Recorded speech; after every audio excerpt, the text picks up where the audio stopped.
کربلا کے اندر جو مسیحیوں نے کردار ادا کیا، وہ کردار جس نے آل رسول کی بیٹیوں کو عزتوں کو محفوظ کیا، جنہوں نے آل رسول کی بیٹیوں کے سروں کو ڈھانپا، جنہوں نے آل رسول کے لیے شہادتیں لیں، اپنی جانیں نچھاور کیں. اور میرے عزیزوں، مسیحیوں نے ہمیشہ اللہ نے نبوت سے لے کر کربلا تک جو کردار ادا کیا وہ آج بھی زندہ ہے. شہادتیں، سعادتیں، برکتیں یہ کربلا کے اندر مسیحیوں کے حصوں میں آئیں. شہادتیں بھی انہوں نے دی.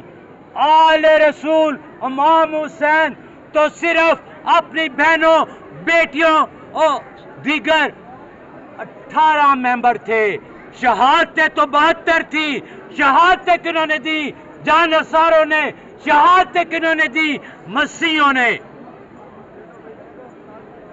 آج بھی بہت سے حسینیوں کو یہ علم ہی نہیں ہے کہ کربلا کے اندر مسیحیوں کا کیا کردار ہے.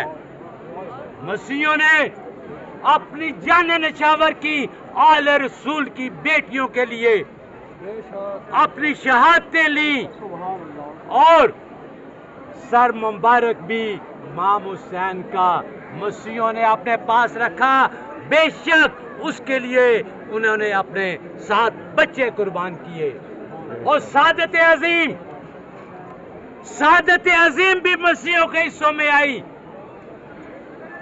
کہ امام حسین علیہ السلام، جنہیں جنت کا سردار کہا جاتا ہے، مانا جاتا ہے، اس کی تدفین بھی مسیحیوں نے کی. اور آج بھی روزہ امام حسین کا متولی وہی بنی اسد خاندان ہے جنہوں نے اس وقت تدفین کی تھی. آج بھی وہی متولی ہے روزہ امام حسین کا.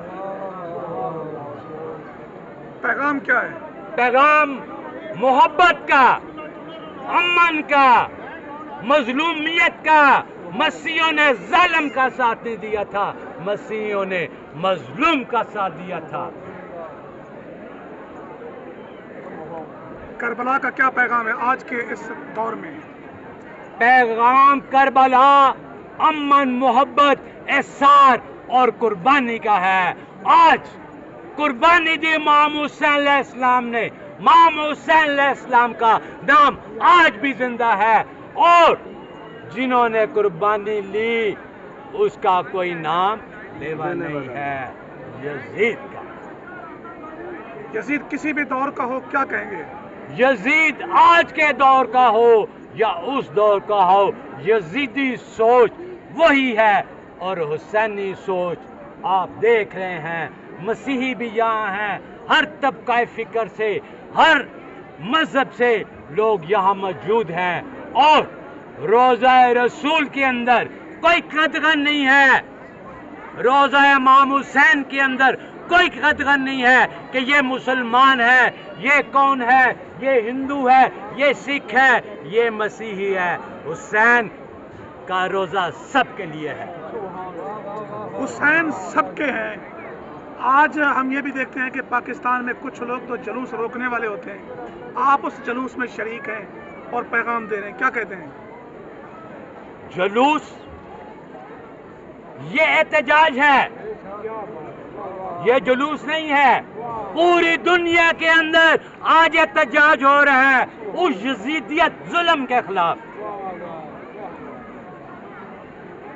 اور اس احتجاج میں جو کوئی انسان ہے، انسانیت پہ ایمان رکھتا ہے، وہ مظلوم کے ساتھ ہے.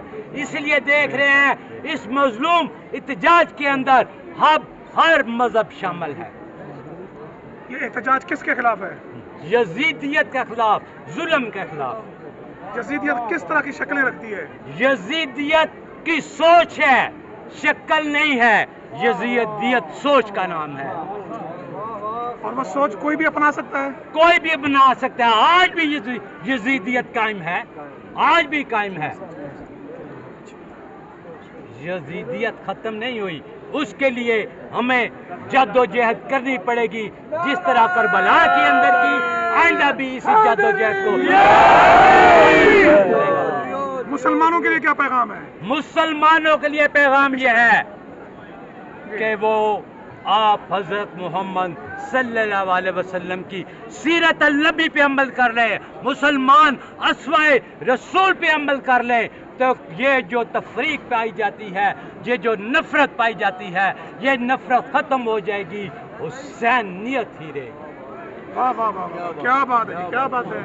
یہ مسیحی برادری جو آج عاشور کے جلوس میں شریک ہے اور یہ پیغام دے رہی ہے کہ حسین سب کے ہیں، یہ دروازہ سب کے لیے کھلا ہے، یہ مسلک مذہب ہر طرح کی تقسیم سے پاک راستہ ہے، جو آنا چاہے وہ اس راستے پہ آ سکتا ہے، اس میں شریک ہو سکتا ہے اور اس پیغام میں حصے دار بن سکتا ہے۔